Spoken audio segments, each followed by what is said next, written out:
नमस्कार। नवरात्र के दूसरे दिन आप सभी का स्वागत है।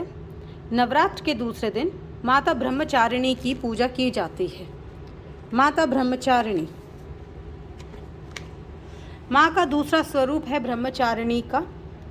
ब्रह्मचारिणी अर्थात तप का आचरण करने वाली। ब्रह्म शब्द के अन्य अर्थ हैं वेद, तत्व और तप। ब्रह्मचारिणी देवी का स्वरूप ज्योतिर्मय है। दाहिने हाथ में कमल और बाएं हाथ में कुमंडल है। वस्तुतः ब्रह्मचारिणी शैलपुत्री का ही अंश रूप है। नारद के उपदेश से इन्होंने देवी ब्रह्मचारिणी ने भगवान शंकर जी को पति रूप में प्राप्त करने के लिए तपस्या की।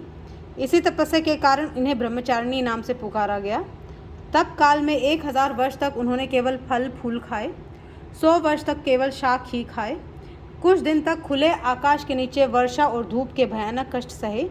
इसके पश्चात 3000 वर्षों तक जमीन पर टूटकर गिरने वाले बेलपत्रों को ही खाया। भगवान शंकर की दिन रात आराधना की। इसके बाद सूखे बेलपत्रों को भी खाना छोड़ दिया। कई हजार वर्षों तक निर्जल और निराहार तपस्या करती रही। पत्रों को भी खाना छोड़ देने के कारण उनका नाम अपर्णा पड़ा। पत्तों को अपर्ण भी कहते हैं। उनकी इस तपस्या से तीनों लोकों में तहलका मच गया।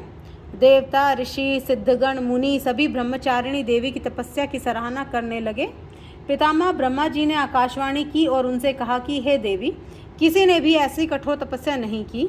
तुम्हारे इस अलौकिक तप की सब ओर से सराहना हो रही है।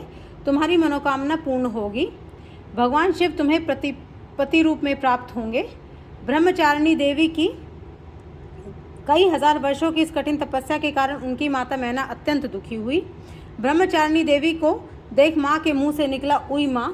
तब से देवी ब्रह्मचारिणी का नाम उमा भी पड़ गया। माँ दुर्गा जी का यह दूसरा स्वरूप भक्तों और सिद्धों को अनंत फल देने वाला है।